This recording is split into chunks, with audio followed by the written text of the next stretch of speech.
Hey y'all, I just wanted to make a quick video.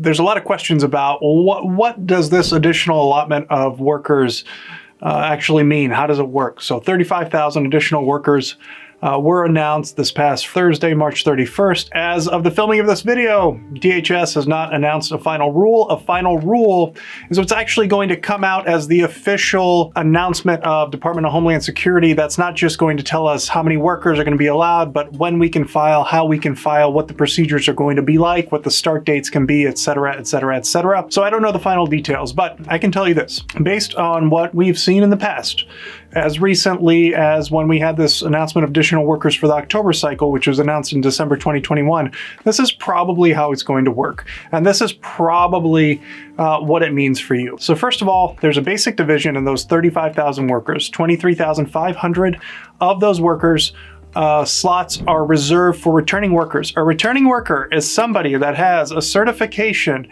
in the past 3 years. So past 3 years means what? 2021, 2020, 2019.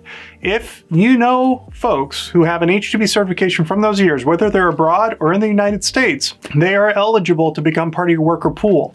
Now, who's going to know who those people are? Well, if you're a recruitment company, you better be asking that as a matter of course. Do you have H-2B certification? Those are the people that you're going to want to identify to bring into your candidate pool. If you're abroad, you're working abroad, you're recruiting folks abroad, this is again something that you're going to want to identify. For employers, practically speaking, it's going to be really difficult, if not impossible, for you to find people with prior certification. They're certainly probably not going to apply through the Department of Labor portal, even though I know that everyone gets tons of mail from potential recruits through that Department of Labor portal once they start their recruitment in the certification process. So you need to be looking out for recruiters. And I can tell you that the demand this year for returning workers to be used towards that additional cap is higher than any other year, because this announcement comes fully almost 2 months ahead of any other announcement previously in the history of this program, which means that there's a lot more demand since workers are still needed by the employers that had applied for an April 1 start date. Usually when this announcement comes in, let's say June, a lot of employers don't need the workers they applied for anymore. So in this case, they do. There's going to be huge demand. So you need to start calling recruiters, recruiting agencies now. Okay, so that's the returning worker side. But then you have these 11,500 slots available for new workers, but only from 4 countries, which again are going to be up here on the screen.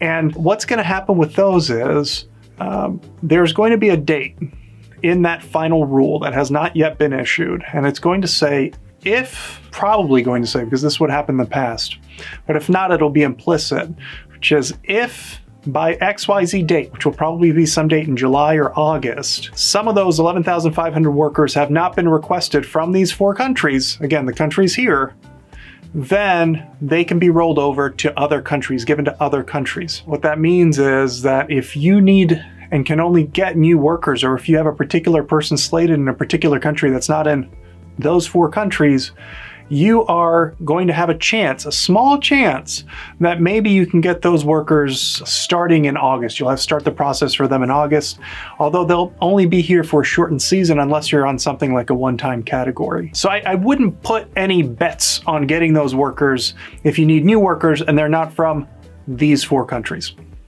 Okay, so that's how it works. So people ask, well, does that mean if I have workers I need to get from Mexico who are new workers, not returning workers, that I can't get them through this additional allotment? Yes, it means you cannot get them through the additional allotment. Then there's this weird set of circumstances where because certain consulates are working, basically, all consulates around the world right now are working with skeleton staff who are working from home. Things are slow.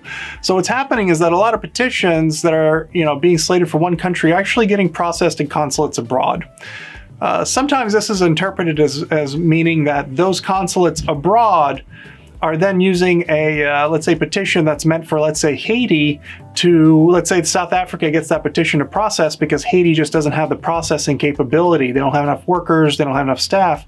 Well, some people are like, well, does that mean that South Africa then gets to send their workers on the Haiti petition? That should not happen. I can't guarantee that's not been happening. I don't, I hear rumors all the time, but that shouldn't happen, and it's certainly not what is supposed to happen under the program. So I wouldn't stick your hopes on, getting foreign country petitions from one consulate into another, if that makes sense. Okay, so that's it. That's the whole thing. I do get one more set of questions, which is people from countries that are not part of the H-2B program are asking, well, does this mean that I can come in now with these additional visas? Folks, only workers from the H-2B countries can typically come in. Otherwise, there needs to be some sort of waiver filed with the I-129 petition. Okay, those waivers are completely discretionary by USCIS, and if there is an allotment of additional visas that's, let's say, transferred from these 4 countries, okay, to additional countries, you're probably going to run out of time to file those waivers. So I would say that the answer on that too is probably not. Okay, if you're not on the H-2B country list, the fact that you'll only be possibly getting visas in late summer and then have to file for a waiver on top of it probably means that you're not going to be coming in on time, if at all. Okay, unfortunately, it's just the reality of the program. So that's my quick update. I got that question a lot in the previous video. Thank you so much, and everybody have a good work day. All right, bye.